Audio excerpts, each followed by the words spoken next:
Welcome back to another exciting episode of Cyber Defense TV. I'm your host, Gary Malefsky, and the publisher of Cyber Defense Magazine. Sitting in my hot seat today is a very special guest. Blake Tinsley is the CEO of Prosyntix, and it's a very important thing that he does because we have a big issue in America and worldwide too. Tell us what that issue is and tell us what you do. Talent shortage. So I started this company in 2017 with a focus in helping decision makers around our region with finding specific skill sets. Before this, I came from the system integrator space where we were kind of helping with building out data centers using the DISA-STIG model, secure access controls and things like that. Wait a minute, you're a staffing agency that knows what you're talking about in cyber? Sorta, yeah. So I'm on sales, so I'm not quite the SME, but sorta. Throw a few more acronyms at me. Tell me about NIST and the MITRE ATT&CK framework. Yeah, absolutely. Okay. NIST, nice, all the good stuff. Keep going. I started this company with a very real understanding of some of the challenges that I think decision makers in our region were facing, and that's really understanding the needs. If you really look at what's on the decision maker's plate right now, you have a different way of looking at data and using data, right? You have the emergence of Internet of Things, you've got cloud, automation, you have compliance. These are all issues that are actually requiring their existing folks to kind of pick up on, right? And so our job is to really understand this space. I think too many staffing providers in our region specifically kind of come in with a broad stroke saying, hey, we can do everything.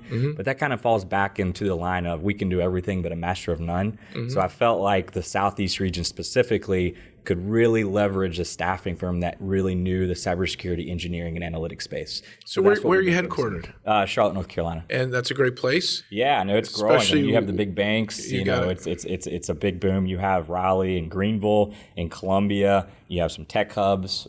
So you have a lot of companies moving in. There's about 55 people moving into Charlotte every single day. 55 a day. Yep, that was the national average. And so there's just a ton of businesses that, really the banks really started this movement, but there's just so many businesses that are coming into Charlotte. It's pretty neat to see. So what do you recommend to our viewers and listeners who maybe aren't yet there and they're heading there, like get your CISSP, get your CISM, go take an ethical hacking course, or if you've already done it, give us a call. What are your recommendations for folks who want to jump in, but maybe they're junior, and then we'll work our way up to the CISOs. Yeah, and I think what you're seeing is, the CISSP, very recognized certifications, but a lot of these decision makers, when they're leveraging an outside firm to find specific skill sets, they're looking for real world hands-on knowledge, right? And I think, one of the write-ups I contributed to the Cyber Defense Magazine, and, one of the barriers for new folks coming out of college is, it's theory-based education and not really practical-based education.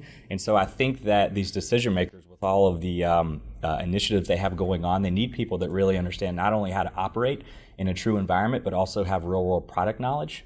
Yes, the certifications are big. Can we pause on that for a second? Yeah, absolutely. Do you think more wargaming and real-world experience, and let's put WannaCry in a network and see what happens? Yeah, no, I think and how you react. It's Let's make the fake blood bank refrigerator crash at the hospital. It's scenario-based training, right? There's so many threats out there that you don't know that I think it's good to kind of create these incubator type of challenges for their existing employees and also maybe new hires that are coming in right out of college, right?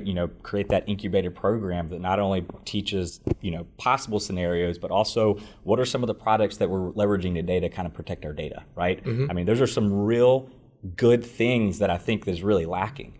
So the incubator program, I think, is so important. And this, your ideas could go nationwide. And one of the problems that we see, as you say, is that the students have theory, right, but they're not in the trenches. Right. They're not jumping out of parachutes, Mandiant and others parachute in and fix the problem. I've heard that a lot. So I'm like, where's the who are these people? Are they pilots? Are they Army officers? What are they doing, Air Force? So we need our kids to graduate with the knowledge on how to parachute in. Yes, and absolutely. real world boots on the ground in the trenches, and that means they need many more real world scenario experiences. Yeah. And what about internships? Couldn't we get companies to risk a little and have internship programs where they get mentored more? I haven't seen this a lot lately in cyber because everyone's afraid that if I let someone younger touch the firewall, it's over and the business could go down. Well, look at the evolution of cybersecurity. I think in the first CISO was in 1995, right? We're just getting to specialized degrees within cybersecurity just over the past couple of years. It used to be just computer science, right, for the most part, right? So you're seeing the evolution because of, and this digital boom, right? You have so many different needs and so many different transformation and from traditional skill sets that you need to have that specialized degree coming out of college. But the incubator program is just one part of it, right? I think that what would be very beneficial, and it's happening at a small scale, is where you have decision makers in different geographical locations working with their local colleges and creating more of a lab-based program where they're saying, hey, here are some of the standards that we're using, right? Or here are some of the products that we're leveraging to monitor our data, right? I think that would be incredibly beneficial because right out of college, if you have that real-world lab-based approach, it's going to fit a gap, right? Decision makers are justifying adding additional overhead for a specific need, right? So, if you come out of college with that real world experience, your chances of getting a job it greatly increases. Do you think blue team, red team, purple team training is the kind of thing that's also missing in universities? I do. I mean, you think about some of the most forward-thinking companies out there right now. They're tying in data scientists with the security team, right? They're providing different algorithms for scenario-based situations, right? And so I think that the red team, blue team, that's very important to kind of know to come out of college, right? So yes. Okay, a couple more hot seat questions. Yeah. This is a great interview. We might go on all day. So we've talked about college, and we even could talk high school, but we'll and there's some cool hacking competitions nationwide. We put up on the magazine's website whenever we can. Let's go to, I've been a CISO for 2 or 3 years. I worked at some public company. I tried to get a budget. I couldn't get it.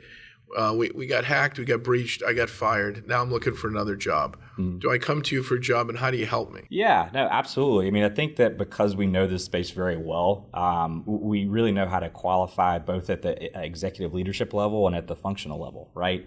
We ask a lot of probing questions, not only about what you're looking for in the future, but also what are some of the real world experiences that you've gone through that we can kind of help sell that opportunity to whatever client might be looking for the next CISO, right? And what do you think about how do I get my budget? Every CISO I talk to, Chief Information Security Officer says, or a Chief Security Officer, whatever the title is, or Chief Risk Officer is, I had a tough time getting the budget. They didn't really believe me until there was a breach. I've heard this so many times.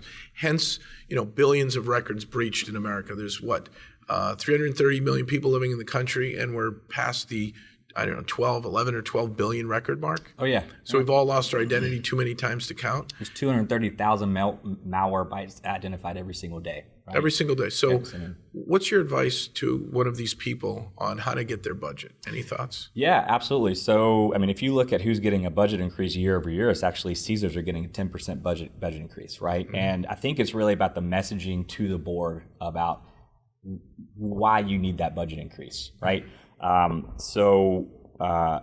If you look at the transformation on how people thought 10 years ago, it was a very uncomfortable conversation about securing your data, right? But now you have these CISOs and CIOs saying, hey, how can I adopt a secure, a good security posture as the foundation for our company to be competitive and grow. To have that foundation from a security posture, because now we're in this digital transformation era where we're adopting, thousands of different applications every single day to drive more business efficiency, right? And so the message is, I need the budget to create that sound foundation for the rest of my team to be able to perform well. Love it. Blake, will you write more articles for our readers, please? Yes, absolutely. Love it. Prosyntix.com, not .io or .global. .com. I wanted the .com. If you're looking for a job, if you're in this space, if you want to learn more about our space, find Blake. Great guy, great company. We need to fill these jobs as soon as possible, and we need smart, savvy people to do it. You're going to learn a lot from him. And then come back next time for an exciting episode of Cyber Defense TV.